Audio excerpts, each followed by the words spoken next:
Good day, I'm Andrea Chisholm and this is your JIS News for Wednesday, July 2. A national alcohol policy is being developed to address the harmful effects of its use on the health of Jamaica's population. Health Minister Dr. Fenton Ferguson made the announcement during his sectoral presentation Tuesday, saying the policy will bring about responsible use. Mr. Speaker, I'm referring to the type of drinking that is detrimental to health and has negative social consequence. So we're not talking about, Mr. Speaker, stopping persons from drinking, although that is the ideal. What we are talking about is irresponsible drinking. In preparing the policy, Minister Ferguson said various stakeholders would be consulted, including those in the alcohol industry. Business operators have until August 16 to become compliant with the 2013 Public Health Tobacco Control Regulation. The Health Ministry had put forward amendments to make the regulation's implementation easier. Those amendments were approved and gazetted in June. I am giving friendly advice for free to hoteliers, to club owners, to bar owners, and other businesses, that after this date, the 16th of August 2014, if you continue, you will be in for major consequences. Meanwhile, Minister Ferguson says Jamaica is moving ahead with implementation of the remaining obligation under the Framework Convention on Tobacco Control. He adds that a comprehensive tobacco control bill is to be established. As part of the requirements under the FCTC, the Ministry of Health will establish a national coordinating mechanism to systematically move the process forward. The Ministry of Science, Technology, Energy and Mining is organizing a bootcamp to sharpen the business skills of inventors of technology solutions under the Youth Entrepreneurship Program Startup Jamaica. The camp will be held from September 8 to 12. Minister of State Julian Robinson says the bootcamp will teach concepts such as business modeling, reading financial statements, and projecting cash flow.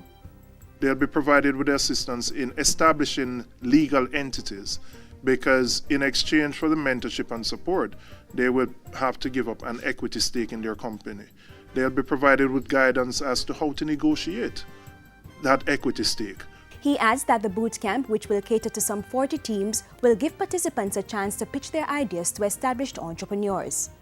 We will also expose them by giving them an opportunity to pitch these ideas to CEOs who can give them constructive feedback on their ideas. Persons who want to participate in the boot camp in September are urged to monitor information being released by the Ministry of Science, Technology, Energy and Mining. Jamaica is now a step closer to becoming logistics hub ready with Tuesday's signing of a Memorandum of Understanding between the Caribbean Maritime Institute CMI and UK-based examination body City and Guilds. The MOU will facilitate the accreditation of CMI training programs developed specifically for Jamaica's hub readiness. We cannot stay in Jamaica and set standards for the world. We have to operate and exceed standards and show our competence to the world. Education Minister Reverend Ronald Thwaites says the signing is a significant move forward. The availability of a trained and certified workforce then is critical to the medium and long-term operations of every investment coming into Jamaica. Legislation to facilitate Jamaica's adoption and implementation of the International Trademark Registration System, the Madrid Protocol, is to be passed within the financial year. The assurance comes from Commerce Minister Anthony Hilton, who says significant progress has been made in addressing some of the issues which hindered its passing. We are now of one accord and moving in a very determined way to have the Madrid Protocol finally settled. The Madrid Protocol facilitates international registration of trademarks by way of one application that is recognized worldwide.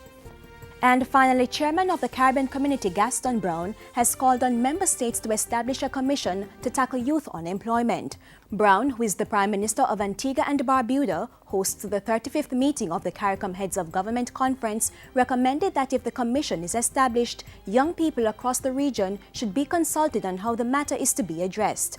Caricom leaders, including Prime Minister Portia Simpson Miller, are meeting in the Antiguan capital of St. John's to discuss matters of importance to the region, including climate change, HIV/AIDS, a free trade agreement with Canada, and furthering collaboration with Spain and Cuba. And that's it for JIS News today. I'm Andrea Chisholm. Thank you for watching.